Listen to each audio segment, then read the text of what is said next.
ஆனந்தமே ஜெயா ஜெயா அகமகிழ்ந்த அனைவரும் பாடிடுவோம்.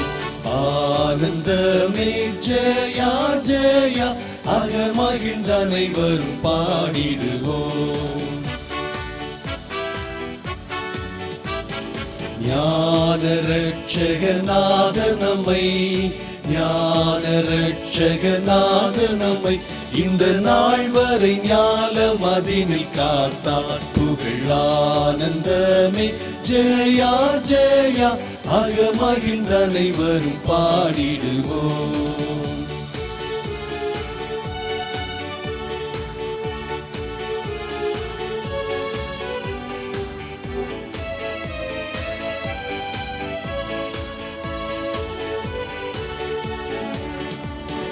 சங்கு கனம் வளர் செங்கோல் அரசிவை தளராதுள கிறிஸ்தானவரா.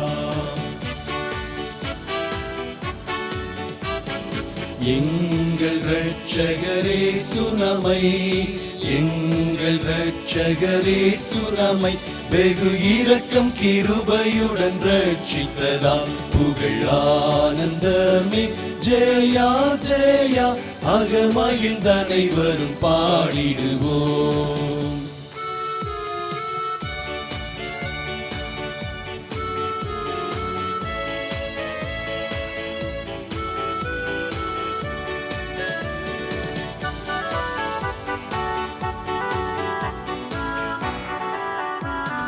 முந்து வருடம் அதினில் மனுடரில் வெகு மோச கஸ்திகள் தனிலேறி உழல.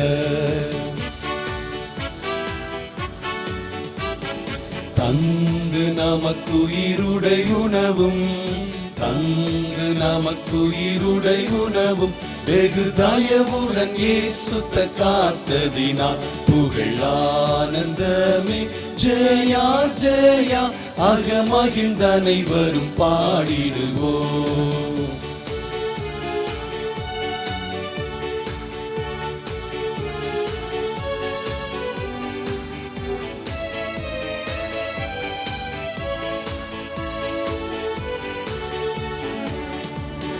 பஞ்சம் பசிக்கும் பட்டயத்துக்கும் வெகும் கோடும் பாழ்கொள்ளை நோய் விஷதோஷத்திற்கும்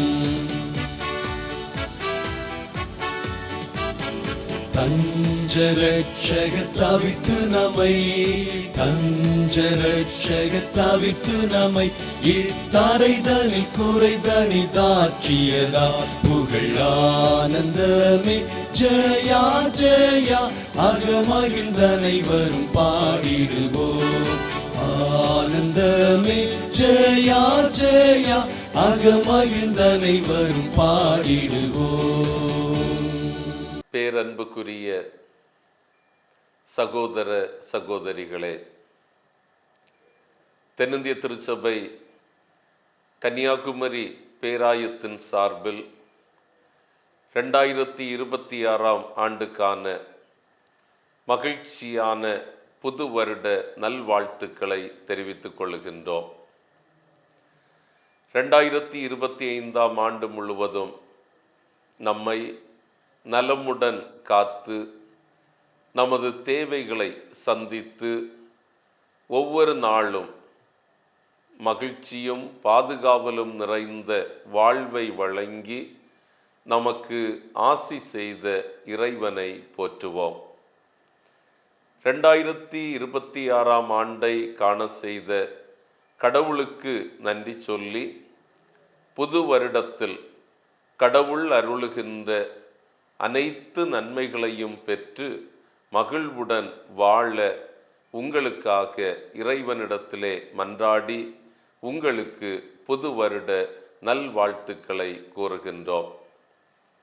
2026 ஆண்டில் கடவுளின் முழுமையான அன்பை வாழ்க்கையில் சுவைத்து மகிழ்வுடன் முன்னேறி செல்ல இறைவன் துணை செய்யட்டும்.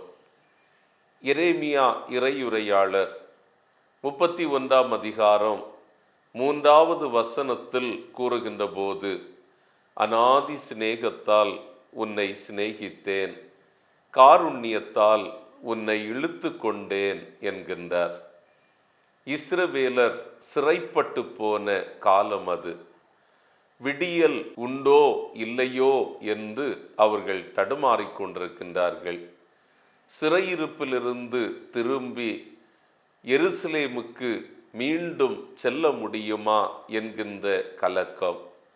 சிறையிருப்பின் அவதியினால் கடவுள் எங்களை மறந்து விட்டாரோ என்று எண்ணிக்கொண்டிருந்த நேரம், கடவுள் எரேமியா இறையுரையாளர் வழியாக துன்புற்று கொண்டிருந்த, வாழ்வில் விடுதலைக்காக ஏங்கிக் கொண்டிருந்த இந்த மக்களிடம் அநாதி சிநேகத்தால் உன்னை சிநேகித்தேன், காருண்யத்தால் உன்னை இழுத்து கொண்டேன் என்கின்றார். பெற்றோர் தங்கள் பிள்ளைகள் மீது காட்டுகின்ற அளவில்லாத முழுமையான அன்பை கடவுள் தம் மக்களுக்கு வழங்குவதாக இறையுரையாளர் கூறுகின்றார். கடவுள் வழங்குகின்ற அன்பு தாராளமானது, தன்னலம் இல்லாதது, தியாகம் நிறைந்தது. அது குறைவில்லாமல் தமது மக்களுக்கு தரப்படுகிறது. குறிப்பாக துன்பங்கள், துயரங்கள், வேதனைகள், சஞ்சலங்கள் வருகின்ற போது கடவுளின் அன்பு உயர்வானதாகவும் மேன்மையானதாகவும் நம்முடைய வாழ்வுக்கு புதிய நம்பிக்கையை தருவதாகவும் அமைந்திருக்கிறது. ஏசாயா இறையுரையாளர் 49ஆம் அதிகாரத்தில் வாழ்வில் கசப்புற்று வாடி வதங்கி போயிருந்த அந்த இஸ்ரேல் மக்களிடத்தில் சொல்லுகிற போது, கடவுள் உங்களை மறவார், கடவுள் உங்களை தமது உள்ளம் கைகளில் பொறித்துள்ளார், பெற்றவர்கள் மறந்தாலும் அவர் உங்களை மறப்பதில்லை என்கின்ற நம்பிக்கைக்குரிய வார்த்தைகளை சொல்லுகின்றார். கடவுளின் அன்பு மிகவும் மேலானது. கடவுளின் அன்பு ஆண்டவர் இயேசு கிறிஸ்துவின் வழியாக இந்த உலகத்தில் வெளிப்பட்டிருக்கிறது.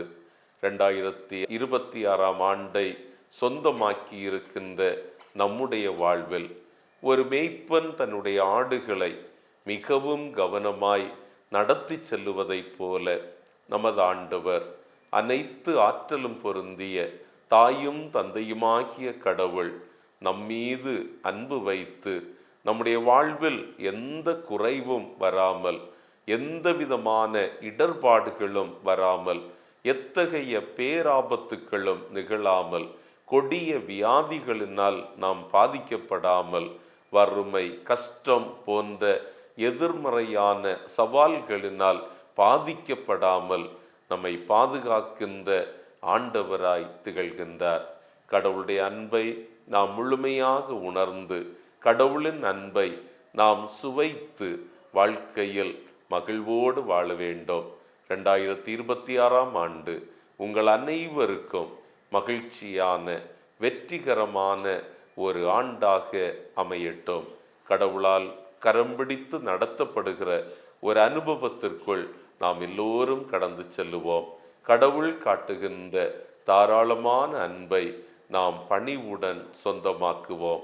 2026ஆம் ஆண்டு உங்கள் அனைவருக்கும் கடவுளுடைய நலன்களை தாராளமாய் பெற்று தருகின்ற உன்னதமான ஆண்டாய் அமையட்டும் என்று மீண்டும் ஒரு முறை உங்களை வாழ்த்தி புது வருட வாழ்த்துக்களை கூறி அமைகின்றேன். கடவுளே உமக்கு மாட்சி உரித்தாகுக. ஆமேன்.